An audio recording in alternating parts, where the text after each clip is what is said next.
immediately after enrolling for the university, I had met someone who was one of our clients, and he was quite sweet and loving, and that village girl now introduced to candlelit dinners and exotic wine and sunset, watching the sunset.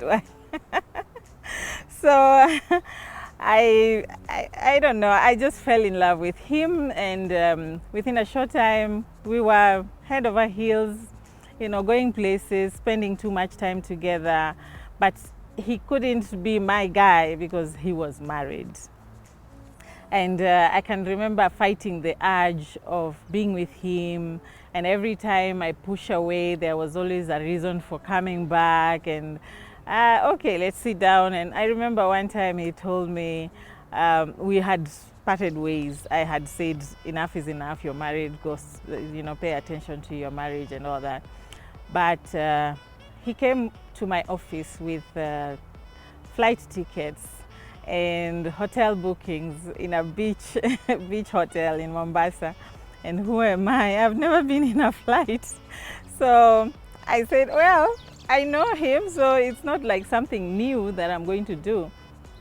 And we went to Mombasa and came back, and we still continued this relationship. And along the way, I became pregnant. Now, I became pregnant when I had just started, I think, the first semester of the university. So my university journey was about being a mother, and I was staying in Embakasi. I'm going to Chiromo for classes, evening classes. It was quite hard, so I had to drop some of the units that I was doing. I had to keep on taking small units. Sometimes I just don't go to class. So it really, that's why it took so long for me to finish my university. So I think when my son was 2 years, I decided, no, I don't want this kind of life with him, with the father. So we parted ways. Now I was serious, it had to end. So we ended and parted ways, and around the same time, after a few months, I lost my job. And immediately after losing my job, I knew that I have the company, so I went straight full board into construction. So I would now take, I would lay cabros, I would take gypsum ceiling, these interior design jobs, and finishing, anything to do with finishing, paint work, special paints, whatever I could get. So I used to really go around a lot. I had a car, so it wasn't so hard for me.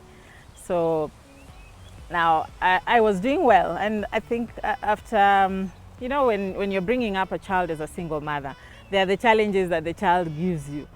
So he kept on telling me, he's a very strong and pushy child. So he would ask me, Mom, when are we ever going to have a daddy? Why don't we have a daddy in our home? And even myself, I felt like I have everything because I was living well. I have a car. I was still in school. So I would say that the only thing that is lacking in my life is a man. So I really wished and prayed that I get the right man for me.